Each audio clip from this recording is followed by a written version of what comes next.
Hi hello ನಮಸ್ಕಾರ ಎಲ್ರಿಗೂ. Welcome to day 2 of fat loss journey. ನಾನಿವಾಗ ಇಂಟರ್ಮೀಡಿಯೇಟ್ ಫ್ಯಾಟ್ ಲಾಸ್ ಮಾಡ್ತಾ ಇದ್ದೀನಿ. ಮತ್ತು ಬೆಳಗ್ಗೆ ಟೊಮೊಟೊ ಪಲಾವ್ ತಿಂದೆ. ಸೊ ಟೊಮೊಟೊ ಪಲಾವ್ ಅದನ್ನು ಒಂದು 250 to 300 ಗ್ರಾಮ್ಸ್ ತಿಂದಿದ್ದೀನಿ. ಅದಾದಮೇಲೆ ಮಧ್ಯಾಹ್ನ ಬರೀ ಸಲಾಡ್ ತಿಂದು ರಾತ್ರಿನೂ ಇಂಟರ್ಮೀಡಿಯೇಟ್ ಫಾಸ್ಟಿಂಗ್ ಮಾಡಿ. ಸೊ ನಾನು ಏನೇನು ಮಾಡ್ತೀನಿ ಅಂತ ಕಂಪ್ಲೀಟಾಗಿ ಬ್ಲಾಗಲ್ಲಿ ಮಾಡ್ತೀನಿ. Welcome to day 2. ಬೆಳಗ್ಗೆ ಎದ್ದಿದ ತಕ್ಷಣ ನನಗೆ ಕ್ರೇವಿಂಗ್ಸ್ ಆಗೋಕ್ಕೆ ಶುರು ಆಗುತ್ತೆ. ಹಾಲು ಜೊತೆಗೆ ಬ್ರೆಡ್ ಇಲ್ವಾ, ಬಿಸ್ಕೆಟ್ ಇಲ್ವಾ, ಅಥವಾ ಏನೋ ರಿಸ್ಕ್ ಇಲ್ವಾ ಅಂತ. ಸೊ ಅದನ್ನೆಲ್ಲ ಕಂಪ್ಲೀಟಾಗಿ ರೆಡ್ಯೂಸ್ ಮಾಡಿ ಬೆಳಗ್ಗೆ ತಿಂಡಿ ಹಾಲನ್ನು ಕುಡ್ದಿದ್ದೀನಿ. ಸೊ ಇವಾಗ ಮಧ್ಯಾಹ್ನ ಫುಲ್ ಸಲಾಡ್ ತಿನ್ನೋದಾಗಿರ್ಬೋದು, ರಾತ್ರಿನೂ ಫುಲ್ಲು ಇದ್ರ ಮಧ್ಯೆ ಒಂದು 2 ಮೊಟ್ಟೆ ಬೇಯಿಸ್ಕೊಂಡು ತಿಂತೀನಿ. ಕಂಪ್ಲೀಟಾಗಿ ನಾನು ಸಣ್ಣ ಆಗಬೇಕು. ಈಗ ಈ 90 days ಚಾಲೆಂಜಲ್ಲಿ ಬೆಳಗ್ಗೆ ತಿಂಡಿ ನಾನು 8 ಗಂಟೆಗೆ ತಿಂದೆ. ಏನು ಹೊಟ್ಟೆ ಸ್ವಾಗ್ತಿಲ್ಲ, ಬಟ್ ಆದರೆ ನಾನು ಪರ್ ಡೇ ಒಂದು 4 ಲೀಟರ್ ಆಫ್ ನೀರು ಕುಡಿಲೇಬೇಕು. ಇದು ಅರ್ಧ ಲೀಟ್ರ್ ಬಾಟ್ಲಿ. ಬಟ್ ಆದರೆ ನನಗೆ ಸ್ವಲ್ಪ ಬಿಸಿನೀರು, ಚಿಕ್ಕ ವಯಸ್ಸಿಂದನೂ ಬಿಸಿನೀರು ರೂಢಿ. ಯೂಶ್ವಲಿ ಎಷ್ಟಾಗುತ್ತೆ ಅಷ್ಟು ನೀರು ಕುಡಿದ್ರೆ ನಮ್ಮ ಹೊಟ್ಟೆ ಹಸುವೇನು ಕಡಿಮೆ ಆಗಲ್ಲ, ಅದು ಹಸಿತಾನೆ ಇರುತ್ತೆ. ಬಟ್ ಆದರೆ ಏನಾದರೂ ಹೈ ಪ್ರೋಟೀನ್ ಇರ್ತಕ್ಕಂಥ ಫುಡ್ ತಿಂದು ಆ ಹೊಟ್ಟೆ ಹಸುನ ಕಂಟ್ರೋಲ್ ಮಾಡಿ. ಗೈಸ್, ನಾನು ವಾಚನ್ನು ಚಾರ್ಜಿಗೆ ಹಾಕೋದು ಮರ್ತೋಗಿದ್ದೆ. ಇವತ್ತು ಬರೀ 61% ಚಾರ್ಜ್ ಇದೆ. ಸೊ ಯೂಶ್ವಲಿ ನಾನು ವಾಚನ್ನು ಚಾರ್ಜಿಗೆ ಹಾಕತ್ತೀನಿ. ಏನಕ್ಕೆ ಅಂದರೆ ನನಗೆ ದಿನನಿತ್ಯ ನನಗೆ ಹಿಂಗೆ ಟೈಮು ಹಿಂಗೆ ನೋಡಿದ ತಕ್ಷಣ ಸ್ಕ್ರೀನ್ ವೋಕಪ್ ಆಗುತ್ತಲ್ಲ. ಸೊ ಹಂಗೆ ನೋಡಿ ಇದು day 2 of my fat loss journey ಅಲ್ವಾ. ಎವ್ರಿ ಅವರು ನಾನು ಕನ್ಸಿಸ್ಟೆಂಟ್ ಆಗಿರಬೇಕು. ನಾನು ಈ ಜರ್ನಿಲಿ ಯಾವ ಟೈಮಿಗೆ ಏನು ತಗೋಬೇಕು, ನನಗೀಗ ಹೊಟ್ಟೆ ಹಸು ಆಗೇ ಆಗುತ್ತೆ, ಕ್ರೇವಿಂಗ್ಸ್ ಆಗೇ ಆಗುತ್ತೆ. ಸೊ ಆ ಟೈಮಲ್ಲಿ ನಾನು ಡಿಸ್ಟ್ರಾಕ್ಷನ್ ಆಗದಲ್ಲೇ ಎವ್ರಿ ಸ್ಟೆಪ್ಪಲ್ಲೂ ನಾನು ಮೋಟಿವೇಟ್ ಆಗಿದ್ದು ಈ ಚಾಲೆಂಜ್ನ ಕಂಪ್ಲೀಟ್ ಆಗಬೇಕು. So is important guys. ಇಲ್ಲೊಂದು ಸೈಟ್ ವಿಸಿಟ್ ಮಾಡಿದಾಗ ಮರ ನೋಡಿದೆ, ಸಖತ್ತಾಗಿರೋ ಹಣ್ಣು ಬಿಟ್ಟಿದೆ ನೋಡಿ. ಒಂದು ನಿಮಿಷ ಇಲ್ಲಿ ನೋಡಿ, ಮರ ಫುಲ್ ಯಾರು ಕೂಡ ಕಿತ್ತಿಲ್ಲ. ಕಿತ್ಕೊಳ್ಳೋಣ ನೋಡಿ, ಹಣ್ಣು ಎಷ್ಟು ಸಖತ್ತಾಗಿದೆ. ಇವಾಗ ಟೈಮು 11:30 ಎಕ್ಸಾಕ್ಟಾಗಿ. ಸೊ ಇವಾಗ ನನಗೆ ಕ್ರೇವಿಂಗ್ಸ್ ಆಗೋಕ್ಕೆ ಸ್ಟಾರ್ಟ್ ಆಗಿತ್ತು. ಸೊ ಇಲ್ಲೇ ನಾನು ಒಂದು ಸೈಟ್ ವಿಸಿಟ್ ಮಾಡಿದಾಗ ಸೀಬೆ ಹಣ್ಣು ಮರ ನೋಡಿದೆ. ಇದರಲ್ಲಿ ಸೀಬೆ ಹಣ್ಣು ಇದೆ. ಒಂದು ನಿಮಿಷ, ಇಲ್ಲೇ ಒಂದು ಸೀಬೆ ಹಣ್ಣು ಇದೆ, ಇಲ್ಲಿದೆ. ಸೊ ಒಂದು ಸೀಬೆ ಹಣ್ಣು ಸಿಕ್ಕಿದೆ.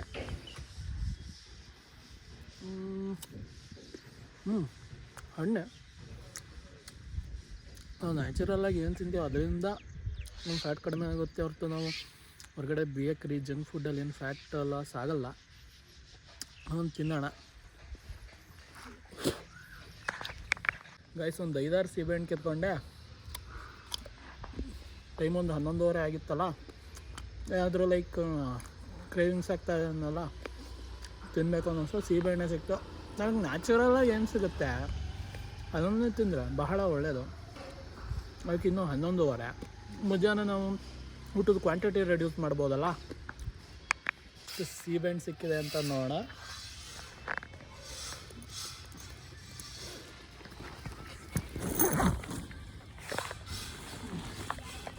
ಇಲ್ಲೆರಡು ಇಟ್ಕೊಂಡಿದ್ದೀನಿ.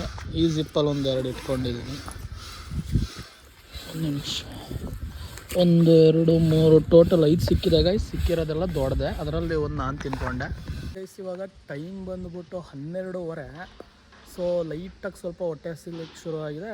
ಸೊ ನೀರು ಕುಡಿಯೋಣ ಅಂತ ನಾನು ಇವಾಗ ಹೆಂಗೆ ಆದರೂ 4 ಲೀಟ್ರ್ ಕುಡಿಬೇಕು. ಇದನ್ನೊಂದು ಅರ್ಧ ಲೀಟ್ರ್ ಬಾಟ್ಲ್ ಓಪನ್ ಮಾಡ್ತಾ ಇದ್ದೀನಿ.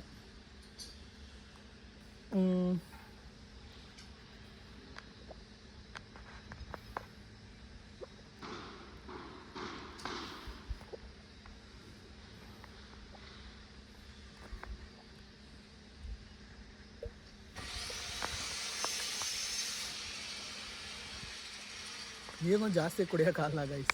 ಮನೆಗೆ ಬಂದೆ. ಯೂಶ್ವಲಿ 1 ಅಷ್ಟೊತ್ತಿಗೆಲ್ಲ ಮನೆಗೆ ಬಂದ್ಬಿಡ್ತೀನಿ. ನೋಡಿ ಇಷ್ಟೇ ಸತ್ತುತ್ತಾ ಇದ್ದೀನಿ. ಇವಾಗ ಏನು ನಾನು ಫುಡ್ ಇಂಟೇಕ್ ಮಾಡ್ತೀನಿ ಅಂತ ಇರೋದು 8-2. ಸೊ ಗೈಸ್, ಊಟ ಎಲ್ಲ ಆಯಿತು. ವಾಚನ್ನು ಕೂಡ ಫುಲ್ ಚಾರ್ಜ್ ಮಾಡ್ಕೊಬಂದೆ. ನೋಡಿ 100% ಇದೆ. ಸೊ ಊಟ ಮಾಡಿ ನೀರು ಕುಡ್ದು ಮತ್ತೆ ಇವಾಗ ಆಚೆಗೆ ಬಂದಿದ್ದೀನಿ. ಸೊ ಇದು ಡೇ 2 ಅಲ್ವಾ. ಡೇ 2. ಬಟ್ 90 ಡೇಸ್ ನಾನು ಒಂದು ಚಾಲೆಂಜನ್ನು ಕಂಪ್ಲೀಟ್ ಮಾಡ್ತೀನಿ. ಅಮ್ಮ ಬೇರೆ ಡಿಮಾರ್ಟಿಗೆ ಹೋಗಬೇಕು ಅಂತ ಇದ್ದರು, ಲೈಕ್ 1 ಮಂತ್ ಗ್ರೋಸರಿ ತೊಗೊಳಕ್ಕೆ. ಅಲ್ಲೂ ಕೂಡ ಮ್ಯಾಕ್ಸಿಮಮ್ ನಾನು ಯಾವುದೇ ರೀತಿಯಂಥ ಲೈಕ್ ನನಗೆ ಪ್ರಾಡಕ್ಟ್ ನೇಮ್ ಹೇಳಿದ್ರೆ ಮೇ ಬಿ ಕಾಪಿರೈಟ್ ಬರ್ಬೋದು, ಯಾವುದೇ ರೀತಿಯಾದ ಕುರುಕ್ ತಿಂಡಿಗಳನ್ನು ತೊಗೊಳ್ಳಲ್ಲ ಗಾಯ್ಸ್. ಇವಾಗ ಡಿಮಾರ್ಟಿಗೆ ಹೋಗ್ತಾ ಇದ್ದೀವಿ.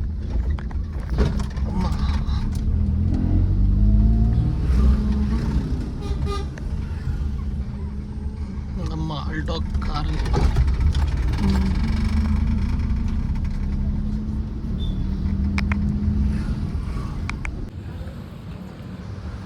ಡಿಮಾರ್ಟ್.